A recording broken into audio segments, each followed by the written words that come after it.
Alright, you can delve into my big, big, hairy bag. We got some more for everybody! The first one's get a cornball from Captain. Hey, would you like to reach into my big, pink, hairy bag, baby? Okay, everybody, grab a cornball, baby, no. They're even autographed, people.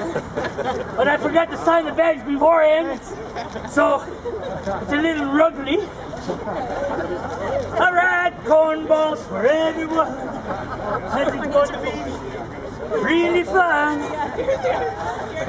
You're welcome. Alright. It's Orville Redencocker stuff, too. Very tasty. Right on, grab your bag of cools. Both of you guys are dealing with, you grew up in an age where video was everywhere and people could document themselves and become, fame's a funny word, but how do you guys go about starting a documentary, picking a subject where visual, everybody has a visual history of themselves existing already.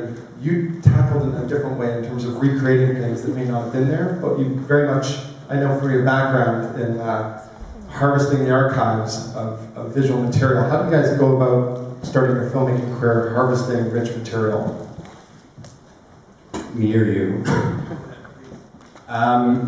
Well, I mean, I guess it was a matter of choosing a subject that I thought had that rich, depth. I knew that there was a lot of material to work with, obviously, because I used to watch the Cap'n video show when I was a young child. And so I was always curious to see what sort of behind-the-scenes stuff there might be. So, jumping into the subject of Ralph, it was quite clear that there would be a lot to work from.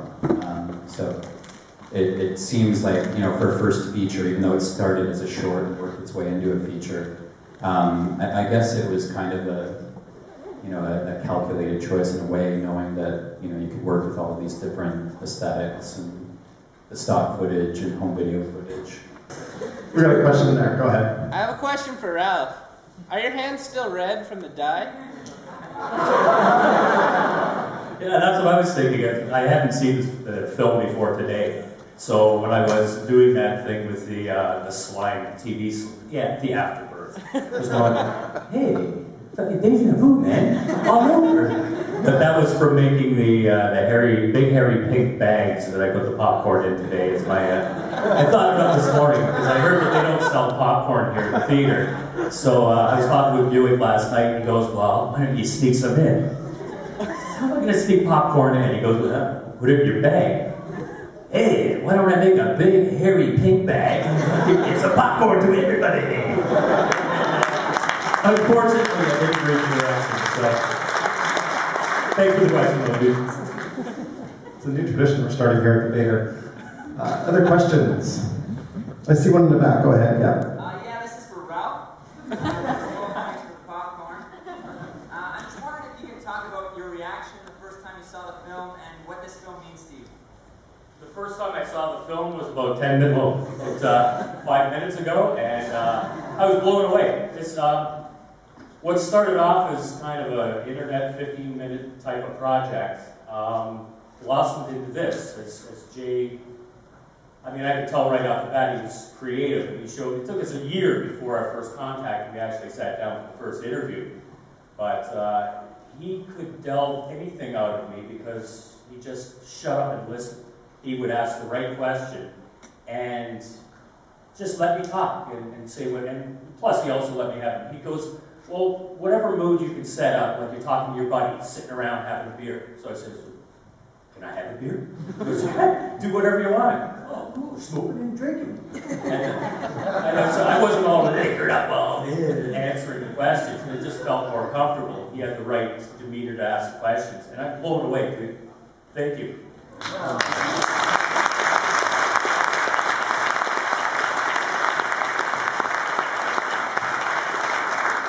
Thank God. We never go. So when can we buy Cap'n video on DVD? Yeah. Here's a question. When can we buy Cap'n video? You're talking about the cable series? Yeah. Are they, Could the cable series be available on DVD? Blu-ray. Blu-ray box set? Hey, Jessica, I didn't know there was an interest. I got a couple things up on YouTube, but I don't know. Gotta monetize that shit, man. I got a couple of copies up the limo, dude. But give me $10. Yeah, go ahead and back. I'll try. Ralph, do you still hurt? No, I feel beautiful. Doesn't need a mic. No, actually, as I said, I didn't know you used that part of there about me doing the ecstasy. You never told me that. I checked that out up on screen going, I hope Sergeant Staneko isn't in the audience. First me down. No, my body feels fantastic.